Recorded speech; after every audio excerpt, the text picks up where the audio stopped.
in 17 years. He's been unmistakable. It's different than actually doing it. He's continually condemned it, and it is really... His record on this, to go to John's question, is mixed. He has condemned it, he's equivocated at times, he said he didn't want to acknowledge it or address it. His record is very mixed on this issue. His record is not mixed in the slightest, and when you go back in history, you can see that... history right here. When you go back in history, you can see that Jesse Jackson has praised the president as someone who served underserved communities. This president with Mar-a-Lago, it was the first Palm Beach club open to African Americans and Jews. And in fact, his record is mixed. He has not been consistent on the issue of white supremacy. So I'm asking you, what has this White House done to combat what the FBI says is one of the deadliest threats in this country? We're not having a debate on a cable news network right now. You're saying that he condemns it. I have his record right here. It's you mixed. need to let me finish. His record is mixed. It's quite funny that the media goes haywire about interrupting in debates and then chooses to pursue that very same tactic themselves. This is a White House briefing. You ask a question and you give me time to answer. And he didn't come out and clarify yesterday. Instead, he did what you did when John asked you to unambiguously denounce these groups. You just pointed to past things that you've said. You can't, I just don't understand why you knew you were going to get these questions and you don't have a statement ready to just say, we do unambiguously denounce these groups. Caitlin, you know what is... Do you know why people have lost trust in the media? There was a reporter from your network yesterday, and in a tweet said, quote, the president... I'm asking you a question. I don't even know what you're going to bring up, but that has nothing to do with what I'm asking you right now. I sat here when you lobbed your partisan attack question, so you will allow me to give an answer. The president and someone from your network said yesterday in a tweet, the president dodged a question about white supremacy. That was a tweet from a CNN reporter. The president specifically, verbatim, was asked yesterday, white supremacy, do you denounce them? To which he responded, I have always denounced any form of that. Those are the facts. And CNN, I know that truth is of no moment to your network, but those are the facts. They're not the facts. Why are Republicans are calling on the president to be more forceful? We've all covered these rallies. The people are shoved together. There are thousands of people standing close to each other. Did you watch not the wearing Democrat masks. nominees rally yesterday? There was no social distancing there, so I assume you guys expressed the same line of questioning to the Democrats. But what I would say is this, is there really seems to be two standards of health in this country, one for Trump supporters and one for everyone else. You had 1,300 health experts literally sign a letter that said, we do not condemn these gatherings, speaking of the protests that we all saw play out, we do not condemn these gatherings as risky for COVID-19 transmission. We support them as vital to the national public health. So it's vital if you're protesting, but somehow political speech is no longer vital when it comes to a Trump supporter. The president expect her to overturn Roe. He has said he would only appoint judges The that overturn Roe. president would never ask a judge to prejudge a case. And what I would also say is we fully expect that the Ginsburg rule be followed throughout the course of these proceedings. It was then Senator Joe Biden who set the Ginsburg rule in saying that there are no questions on how Ginsburg will decide any specific cases that may come before her. And Justice Ruth Bader Ginsburg indeed applied that rule throughout the course of her hearing on the First Amendment. And beyond that, if he misspoke, that's fine. No, so that's he meant that's what the president was referring to. And you're missing the forest for the trees here. The point is, I cover the news, and I like to report accurately in the news. And when the president says they found a lot of ballots in a river, I simply want to know where the river is. no, you simply want to ignore the fact of the matter. Again, I got asked so many questions about this, and my Fox affiliates.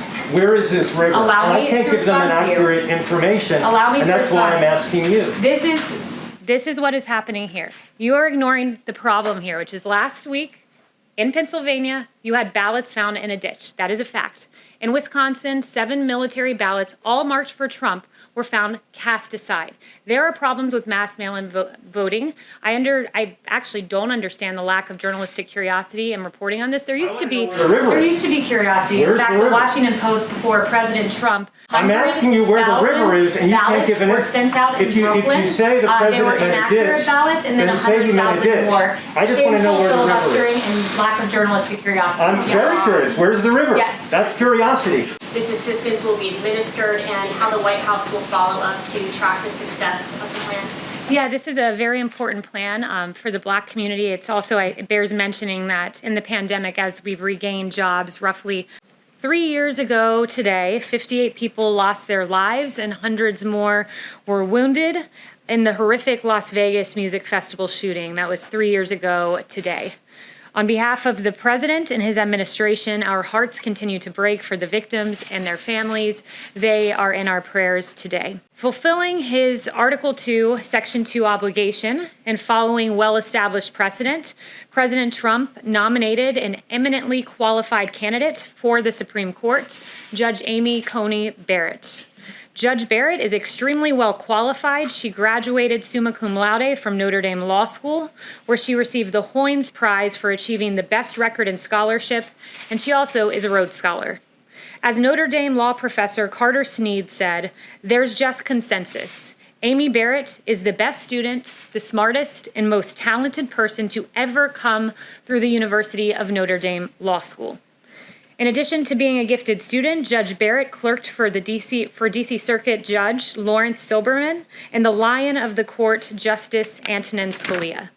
In 2017, Judge Barrett was confirmed in a bipartisan vote to serve on the Seventh Circuit Court of Appeals. In support of her 2017 nomination, colleagues described Judge Barrett as, quote, "a model of the fair, impartial, and sympathetic judge." Judge Barrett is not only a qualified jurist, but a woman of great character. Judge Barrett is a devoted working mom of 7 children, including 2 adopted from Haiti and 1 child born with special needs. Judge Barrett is full of compassion and empathy, and she understands the needs of our nation's most vulnerable. Judge Barrett would become the first ever mother of school-aged children to serve on the Supreme Court of the United States. If confirmed, Judge Barrett would be the only Republican-appointed woman on the court and the 5th woman in the court's history. Her qualifications are many. Her character is unquestionable. Her devotion to the Constitution and interpreting the law as written is steadfast. Judge Amy Coney Barrett is the right choice to serve on the Supreme Court. And with that, I will take questions. John. Kayleigh, if I could start off, I'd like to ask you for a definitive and declarative statement without ambiguity or deflection. As the person who speaks for the president, does the president denounce white supremacism and groups that espouse it in all their forms? This has been answered yesterday by the president himself, the day before by the president himself on the debate stage. The president was asked this. He said, sure, 3 times. Yesterday, he was point blank asked, do you denounce white supremacy? And he said, I've always denounced any form of that. I can go back and read for you in August 2019, in one voice, our nation must condemn racism, bigotry, and white supremacy. In August of 2017, racism is evil, and those who cause violence in its name are criminals and thugs, including the KKK, neo-Nazis, white supremacists, and other hate groups. I have an entire list of these quotes that I can go through with you. He has condemned white supremacy more than any president in modern history. Just to clear it up this morning, can you, naming it, make a declarative statement that you denounce, that the president denounces it? I just did. The president has denounced this repeatedly.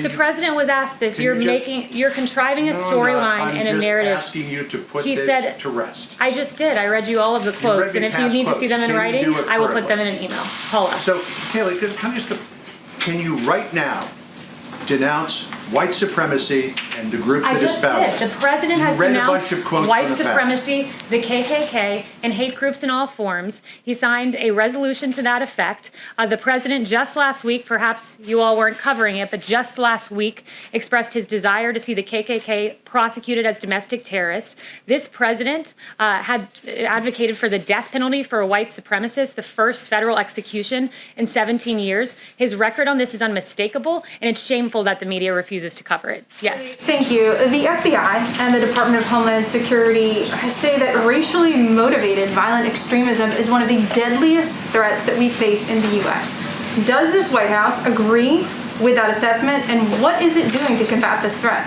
The president has done quite a bit to combat this threat. First of all, last week, he also, in addition to saying he wants to prosecute the KKK as domestic terrorists, he said that lynching should be a national hate crime. Again, I think there's no stronger signal that you can send than advocating for the execution of a white supremacist the first time there's been a federal execution in 17 years. He's been unmistakable. Is different than actually doing it. He's continually condemned it, and it is really... The record on this, to go to John's question, is mixed. He has condemned It is it, not he's mixed in the equivocated, at slightest. times he said he didn't want to acknowledge it or address it. His record is very mixed on this issue. His record is not mixed in the slightest. And when you go back in Very history, mixed. you can I have see his that history right here. when you go back I have in his history, you can quotes. see that Jesse mixed. Jackson It's has mixed. praised the president as someone who served underserved communities.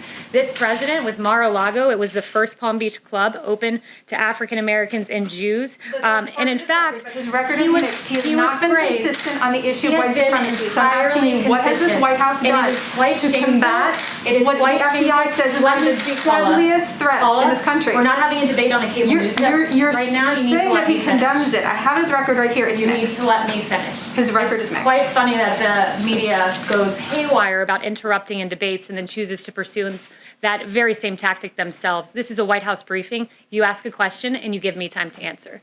Yes. Kayleigh, the president said at the debate that Roe versus Wade was not on the ballot and that Judge Amy Coney Barrett's view was not known. She signed a newspaper ad in 2006 which called for, quote, an end to the barbaric legacy of Roe versus Wade. And the president has explicitly promised to support judges that overturn Roe.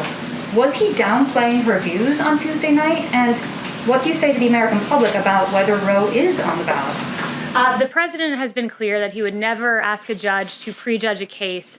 Judge Amy Coney Barrett has, on multiple occasions, said it is never appropriate for a judge to impose that judge's personal convictions, whether they derive from faith or anywhere else on the law.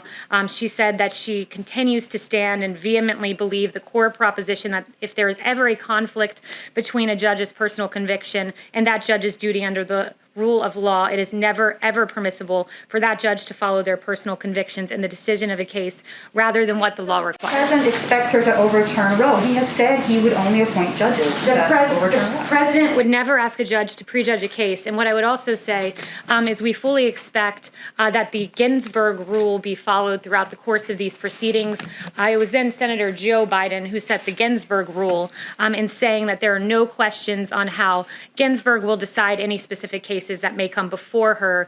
And Justice Ruth Bader Ginsburg indeed applied that rule throughout the course of her hearing on the First Amendment religion Say clause that her and various views are not other known, issues. which they are very clear. Will the president commit to participating in the next debate before the commission changes the rules? First, with regard to the commission rule changes, the president made clear his view on that yesterday, that he thinks the only way there's a fair debate is change in the moderator and a change in the Democrat nominee. He wants to debate. He plans on being at the debate, but he wants the rules to be fair and wants a fair exchange and doesn't want rules that cover for a certain candidate's inability to perform well. Thank you, Kayleigh. Can you explain why it's appropriate for the president to be holding rallies this weekend in two areas that this White House has declared to be red zones in Wisconsin? Yeah, so the president believes that people have a First Amendment right to political speech. He is having a rally. People can choose whether or not to come. The governor has begged the White House to please not continue having events like this. Your own coronavirus task force says this is an area that people need to be really careful and double down on social distancing. So why is it right for the president to be coming in there and holding another rally or two rallies? We employ measures to protect rally goers. We encourage. We've all mask covered these wearing, rallies. hand These people are sanitizing. shoved together. There are thousands of people standing close to each Did other, you watch not the wearing Democrat masks. nominees rally yesterday? There was no social distancing there, so I assume you guys expressed the same line of questioning to the Democrats. But what I would say is this: is there really seems to be two standards of health in this country, one for Trump supporters and one for everyone else. You had 1,300 health experts literally sign a letter that said, "We do not condemn these gatherings." Speaking of the protests that we all saw play out, we do not condemn these gatherings as risky for COVID-19 transmission. We support them as vital to the national public health. So it's vital if you're protesting, but somehow political speech is no longer vital when it comes to a Trump supporter. Caitlin. So the Proud Boys, or people who consider them to be members of this group, give voice to these misogynistic, Islamophobic, anti-Semitic, anti-immigrant views. They're a despicable group by pretty much anyone's standards. So when the president was asked about them, and you say he denounced them, that's what you're insisting that he did on the debate stage the other night. If that's the case, then why are they celebrating what the president said on the debate stage in front of millions of people? Well, I don't speak for that group, so I'm not sure why you're asking me why they're saying a certain If thing. someone denounced you, you probably wouldn't put it on a t-shirt and make badges of it, right? The president did denounce them. He was asked, will you tell them to stand down? He said, sure, went on to stand. Which seems like an He instruction. said stand back, and then just yesterday when he was asked, he said specifically stand down, a synonym with stand back, and the president said sure when asked by the moderator whether they should stand down. So No, he again, said- it's really interesting too to see that the media seems to be the only one putting the names of these groups into headlines, into media reporting. He didn't know who the Proud Boys were. The first time I heard of them was in the debate, but the media continues to put these names into circulation and give them a lot of public attention. Given about Justin. 12 hours, more than that, since from the debate from when he was asked to clarify yesterday. And he didn't come out and clarify yesterday. Instead, he did what you did when John asked you to unambiguously denounce these groups. You just pointed to past things that you've said. You can't, I just don't understand why you knew you were going to get these questions and you don't have a statement ready to just say, we do unambiguously denounce these groups. Caitlin, And they you know what are is- reporters that we welcome. Do you know why people have lost trust in the media? There was a reporter from your network yesterday, and in a tweet said, quote, the president. I'm asking you a question. I don't even know what you're going to bring up, but that has nothing to do with what I'm asking you right now. I sat here when you lobbed your partisan attack question, so you will allow me to give an answer.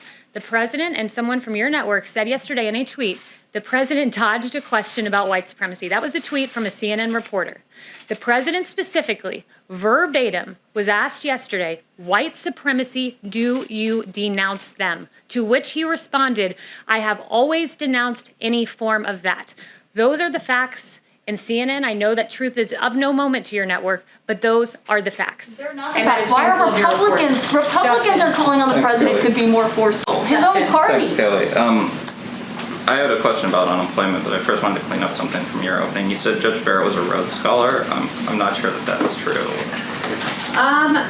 That's what I have written She here. attended Rhodes College. She was not a Attended Rhodes College, so So my bad. very different thing. Yes. All right. Anyway, within the last week, around 50,000 workers, Disney, United, American Airlines have all lost their jobs. There's negotiations going up on Capitol Hill, but there seems to be a division between Treasury Secretary Mnuchin, who has expressed some willingness and ability to work with Speaker Pelosi, and Chief of Staff Meadows, who is widely reported to be against sort of moving forward with this deal, was up on the Hill speaking with Senator McConnell yesterday, but not involved in the actual talks.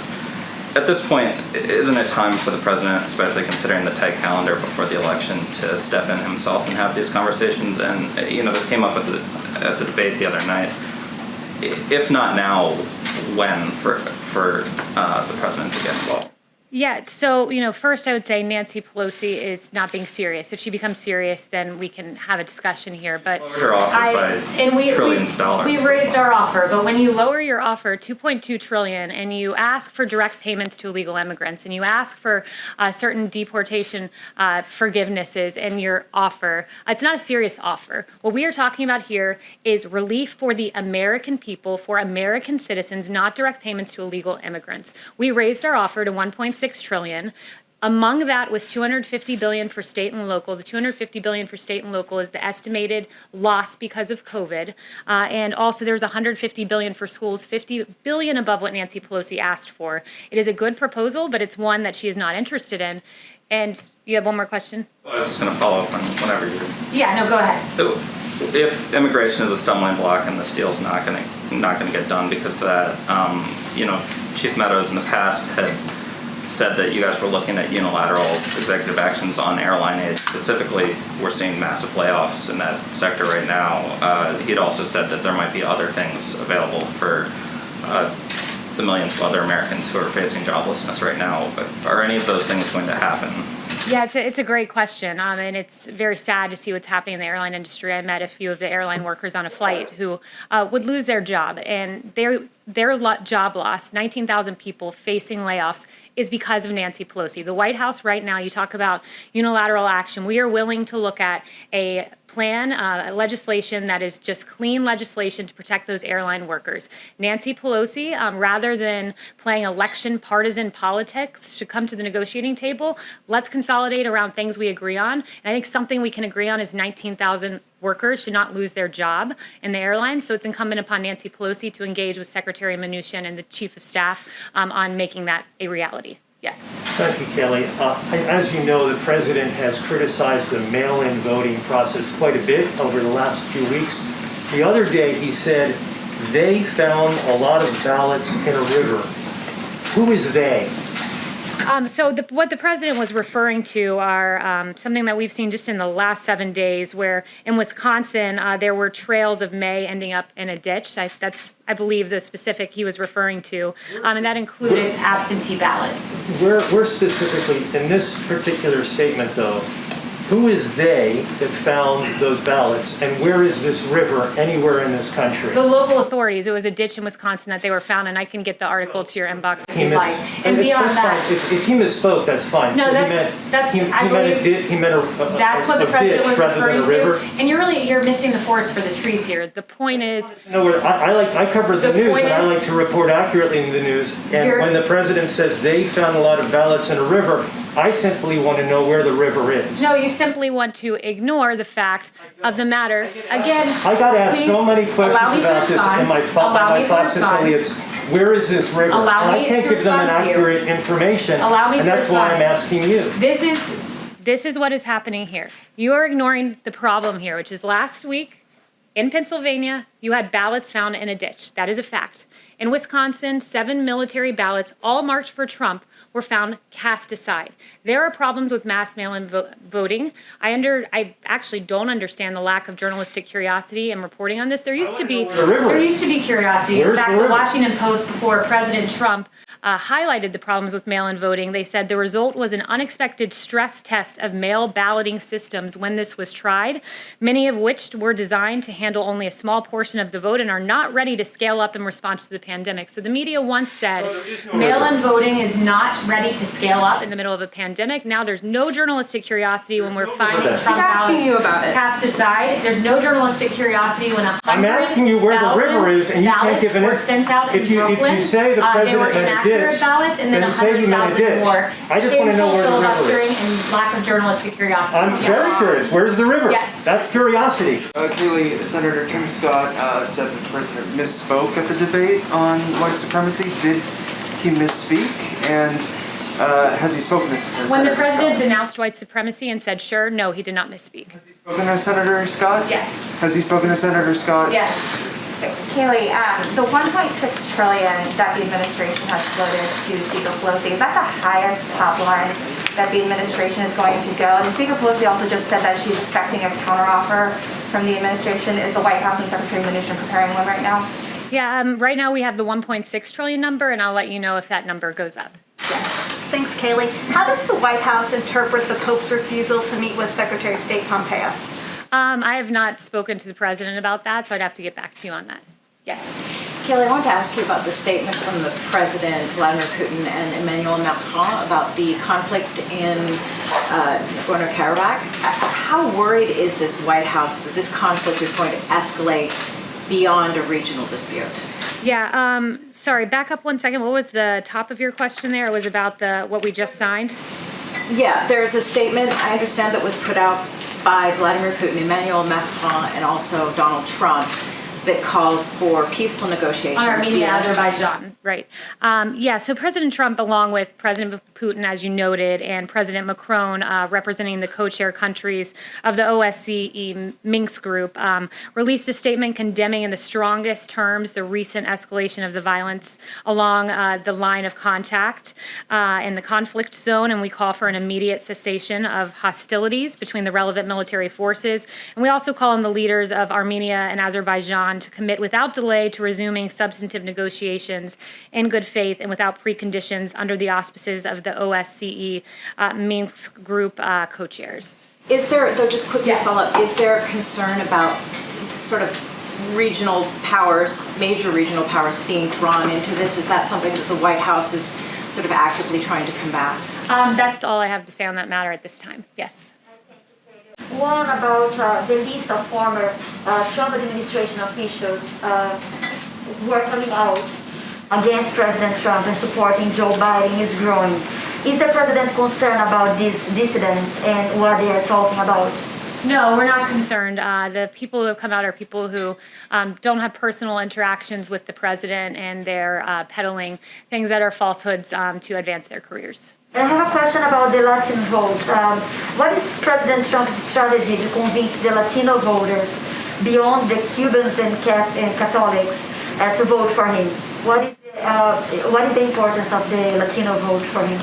Yeah, the president believes that he has a lot of accomplishments for the Latino community, in particular, historic low unemployment, a thriving economy, historic high home ownership for Latino men and women in this country. Those are things that President Trump made possible and will bring back in this economic recovery that we're seeing, this V-shaped recovery. And I'm glad you asked that point specifically, because there was some new data that came out that said as we're recovering in this super V-shaped recovery, we've regained nearly, for the Hispanic community, nearly 6 in 10 jobs lost among Hispanic Americans were regained, and it took Obama-Biden an entire year to recover that many jobs. So the V-shaped recovery is indeed a V-shaped recovery for Hispanic men and women in this country, especially. What about his message against immigration? Do you think this could hurt? For what? On immigration. The president believes that the Latino population very much wants a lawful immigration system, and also we believe his law and order message is resonating and very important as voters want to be secure in their homes and secure in their streets. Yes. Thank you, Kayleigh. The president recently unveiled his Platinum Plan, which is geared toward the Black community. Promises to create 3 million new jobs, $500 billion in access to capital. It's a lot of money, and nobody really seems to be talking about that. Can you tell us how this assistance will be administered and how the White House will follow up to track the success of the plan? Yeah, this is a very important plan for the Black community. It's also, it bears mentioning that in the pandemic, as we've regained jobs, roughly 4 in 10 jobs lost among Black Americans have been gained, and it took Obama-Biden 2 years to do that. So we're indeed outpacing in job growth for the Black community and the Latino community. And the president has promised this community that he's looking to create 3 million jobs in the next term. He wants to create 500,000 new Black-owned businesses, increase access to capital in Black communities, almost $500 billion. He's done that with opportunity zones, and it's estimated that about 1 million people will be lifted out of poverty and given opportunity because of this, among another number of items, I should say, in the plan, where he wants to prosecute the KKK as domestic terrorists and make lynching a federal crime. Again, all of that lost upon the media as they misreport, take out of context, ignore the verbatim words of this president when he denounced white supremacy yesterday, when he denounced it at the debate, when he's denounced it more than any other president in modern history. And in fact, something else lost upon the media is the absolute turning of a blind eye to Antifa. Carrying the water for Democrats, the media, it apparently agrees with Jerry Nadler that Antifa violence is a myth. In August Senate hearings, Democrats refused to condemn Antifa. Again, no journalistic curiosity here, despite the fact that Andy Nadeau, who was a victim of Antifa, said Democrats, he should add the media too, have mastered the art of making its violence appear innocuous. Their violence isn't innocuous. Antifa is not an idea. Andy Nadeau can tell you that because he was beaten by a group of protesters, Antifa protesters, suffering brain bleed. Another man can tell you this, who in 2019, the victim, his name was Adam Kelly, suffered from a concussion and got 25 staples in his head, but still silence from Democrats, ignoring this group from Democrats. And in fact, as we just saw recently, there was a Trump supporter who was killed by a 100% Antifa man. That is how he described himself. And again, no reporting here, but I guess I did the job of the media by getting this information myself.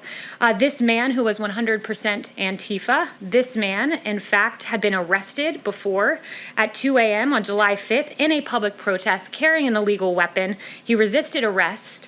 He was taken to jail where he was merely given a citation, put back on the streets, and the very next month, this 100% Antifa man was lying in wait before he killed an innocent Trump supporter. Ideas do not target police officers. Ideas do not burn down buildings. Ideas do not kill innocent Americans. Organizations do. And Democrats should condemn this shameful group in the same manner President Trump continues to condemn white supremacy.